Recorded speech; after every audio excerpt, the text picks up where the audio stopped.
The envelope was cold in my hands, a stark white rectangle against the warm wood of my kitchen table.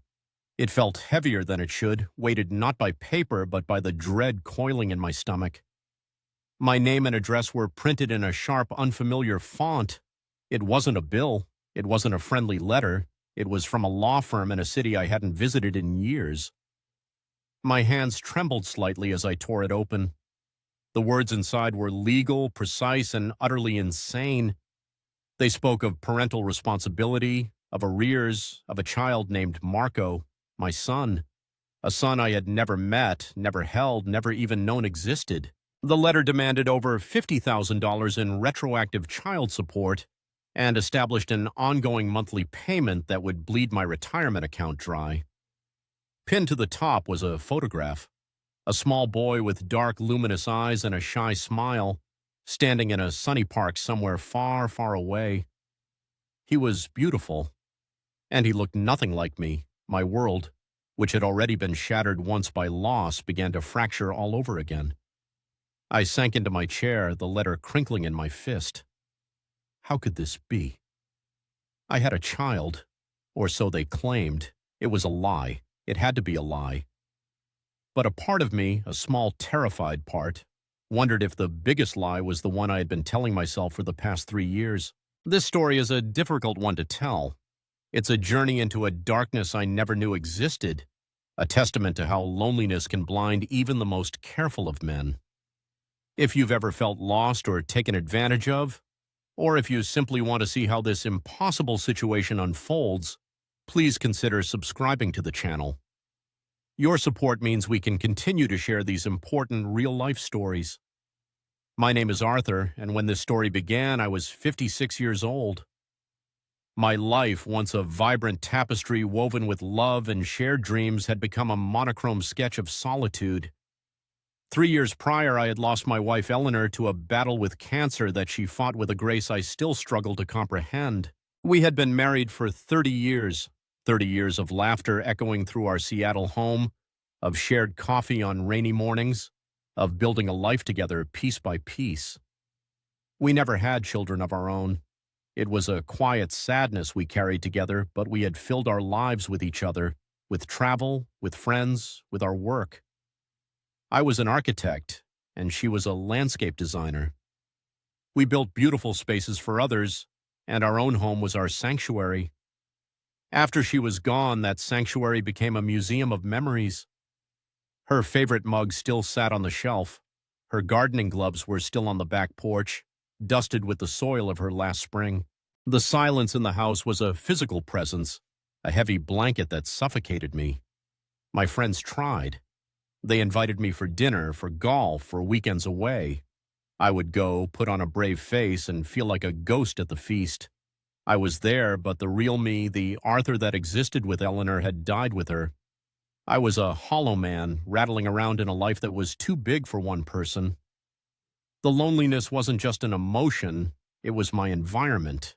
It was the air I breathed, the food I tasted, the cold side of the bed I felt every single night. I knew I needed to do something, to find a spark, any spark, to relight my world. It was in that state of quiet desperation, of profound, aching loneliness, that I did something I never thought I would do. I logged on to an international dating website. Her name was Angelita, but she told me to call her Lina. Her profile picture showed a woman in her late 20s standing on a beach with the sunset painting the sky behind her in hues of orange and purple. She had a smile that could disarm armies, bright and genuine, with eyes that seemed to hold a universe of dreams. She was from the Philippines. Her profile was modest, well-written. She spoke of her love for art, her dream of becoming a graphic designer, and her desire to find a partner who valued honesty and kindness above all else. She wasn't looking for a ticket to a new country, she wrote, but a true connection of the heart. To a man drowning in solitude, her words were a life raft. I sent a hesitant first message, complimenting her on her art portfolio, which she had linked. Her reply came within hours. It was warm, intelligent, and inquisitive. She asked me about my work as an architect, about the buildings I had designed. She wasn't just replying, she was engaging. For the first time in 3 years, I felt a flicker of something other than grief. I felt seen. We moved from emails to daily chats and then to video calls that stretched late into my nights and filled her mornings. Her voice was like honey, soft and sweet, and her laughter was infectious. She would show me the view from her small apartment in Manila, the bustling street below, the vibrant chaos of her world. She told me about her family in a rural province, how she sent money home every month to support her parents and younger siblings. She was shouldering so much responsibility with such grace. I found myself admiring her, this young woman with a will of iron and a heart of gold. I told her about Eleanor, about my grief, about the crushing weight of my quiet life. She listened with a patience that felt like a balm on my soul. She didn't offer platitudes, she offered presence. She made me feel less like a widower and more like a man again, a man who could still be desired, still be loved. I was falling, and I was falling fast. I didn't see it as a 56-year-old man falling for a 28-year-old woman. I saw it as a lonely soul finding its counterpart. The trust between us felt absolute, forged in the digital space between two continents, a pure connection of spirit. Or so I believed. The acceleration was intoxicating. Within a month, I like you had blossomed into I love you. The words felt true on my lips, a sentiment I thought had been buried with Eleanor. Lina said them back with an earnestness that melted any skepticism I might have had. We were in love. It was a whirlwind romance conducted through a screen, but it felt more real than anything in my physical world. I started my days with her good morning message and ended them with her image on my laptop, her voice a lullaby as I drifted off to sleep. I was making plans. I looked at visa requirements, at flights. I imagined her here in my home, filling the silence with her laughter, her presence turning this house back into a home.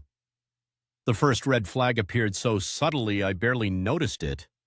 It was cloaked in the guise of a problem I could solve, a way for me to be her hero. She was struggling with her design work, she said, because her old laptop was slow and kept crashing. It was affecting her freelance jobs, the very income she used to support her family. My heart went out to her. Of course I could help. I sent her $2,000 for a new top-of-the-line machine. The gratitude that poured from her was overwhelming. I was her savior, her angel. The feeling was addictive. A few weeks later, her mother fell ill.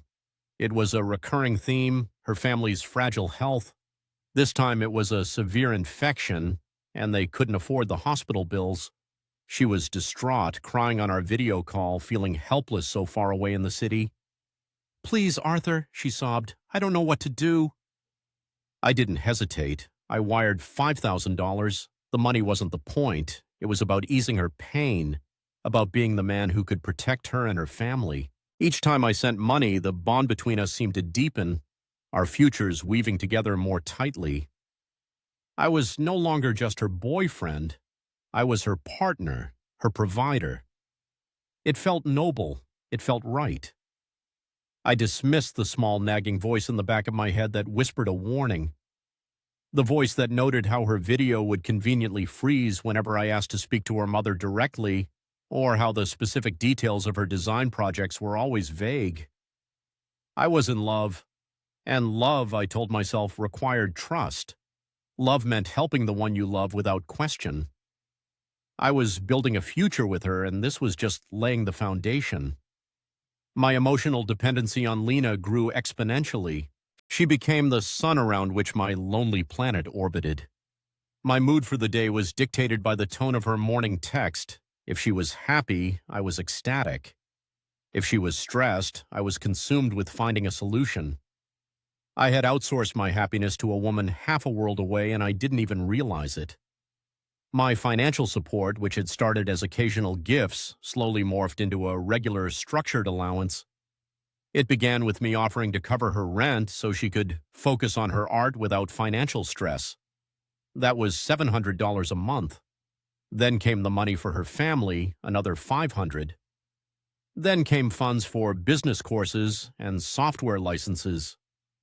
I was investing in her, I reasoned. I was investing in us. My semi-retirement fund, which I had so carefully cultivated over a lifetime, began to shrink, but I barely noticed. I was high on the feeling of being needed, of being essential to someone's life and dreams. She talked about our future with such vivid detail.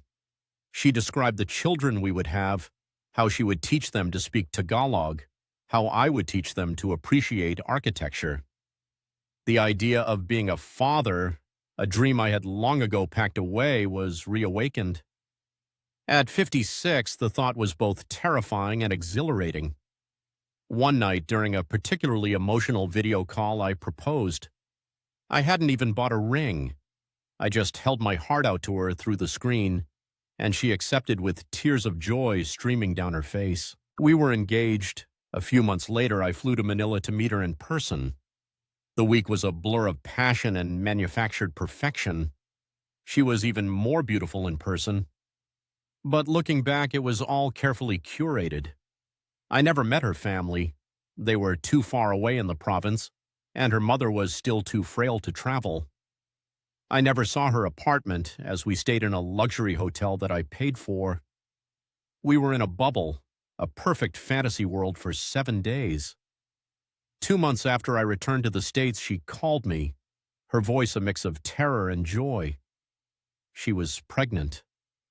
My heart leaped. It was happening. Our dream was coming true.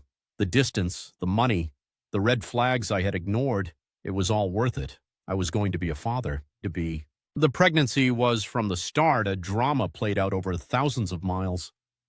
There were constant complications, medical scares that always seemed to require expensive treatments at private clinics. I never questioned the bills she sent, the photos of ultrasounds that were just fuzzy, anonymous shapes. I was too caught up in the fantasy, my son, our son. She told me she wanted to name him Marco after her grandfather. I loved it. I started converting my home office into a nursery, buying a crib, painting the walls a soft, hopeful blue. Then came the blow. She couldn't get a visa to travel to the U.S. while pregnant. There were complications with her paperwork and a backlog at the embassy. We would have to wait until after the baby was born. I was disappointed but resolute. I would go there as soon as he arrived. Marco was born in the spring of 2021. Lina sent me a photo from the hospital bed holding a tiny swaddled bundle. I wept with joy. I was a father. I sent $10,000 to cover the hospital costs and to ensure they had everything they needed. For the next 2 years, I parented through a screen. I watched Marco grow in photos and short video clips. He was a beautiful boy. I sang him lullabies over the phone. I sent monthly support that was more than generous, covering a nanny, a better apartment, clothes, toys, everything a child could need. My conversations with Lina became less about us and more about the logistics of money. She grew distant, her explanations for why I couldn't visit always plausible but always present. A typhoon, a new COVID variant, Marco's fragile immune system. The excuses piled up. Then the calls became less frequent. My messages would go unread for days. The financial requests became more demanding, more aggressive. The warmth was gone, replaced by a cold sense of transaction. I felt a growing unease, a sickness in my gut. And then the envelope arrived, the one from the lawyer. It wasn't a request from Lina. It was a formal legal action filed in my own country. It claimed I had abandoned my child and demanded a fortune. The bubble didn't just pop, it exploded. My friend David, a pragmatic lawyer I had known since college, looked at the letter, at the photo of Marco, and then at me. "Arthur," he said gently, "you need to get a DNA test." I recoiled. Betray Lina? Doubt my own son? It felt monstrous. But the doubt was a poison that had already seeped into my veins. With a heavy heart, I agreed. My lawyer arranged for a court-admissible test, a complex process involving a certified lab in Manila. Weeks later, another envelope arrived. This one contained not a demand, but the truth. I opened it, my hands shaking. And there it was. In cold scientific certainty, probability of paternity, 0%. He was not my son. He had never been my son. The entire foundation of my life for the past 3 years crumbled into dust. It's a brutal thing to have your heart broken by love. It's another thing entirely to discover that the love itself was a meticulously crafted lie. The shame was a physical weight pressing down on my chest, making it hard to breathe. Have you ever known someone who fell into a trap like this, blinded by hope or loneliness? I'd be grateful if you shared your thoughts in the comments below. And if you're finding value in this story, please subscribe. It helps more than you know. The confrontation was a sterile, soulless affair conducted over a crackling phone line. There was no tearful confession, no apology. When I told her the results of the DNA test, there was a moment of dead silence, and then the pivot. The gentle, loving Lina I thought I knew vanished, replaced by a venomous stranger. "How dare you!" she shrieked, her voice sharp and ugly. "You are trying to abandon your son! That test is a fake! You paid someone to fake it!" She accused me of being a monster, a cruel old man using his money to manipulate the truth and shirk his responsibilities. The performance was breathtaking in its audacity. I was stunned into silence. Then the threats began. "I will tell everyone," she hissed. "I will post on social media. I will create websites. I will show them your picture, tell them your name. The whole world will know Arthur Penwright is a deadbeat dad who abandoned his sick child in the Philippines." The blackmail was explicit. She and her lawyer, she explained, would drop the lawsuit and disappear from my life for a one-time payment of $250,000.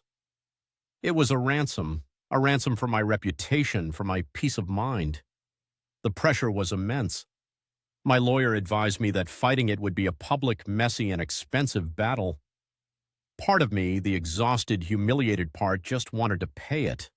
I wanted to write the check and make the nightmare go away. I couldn't sleep. I barely ate. I was trapped in a state of constant anxiety, a prisoner of my own monumental foolishness. The legal threats were one thing, but the public shaming was another.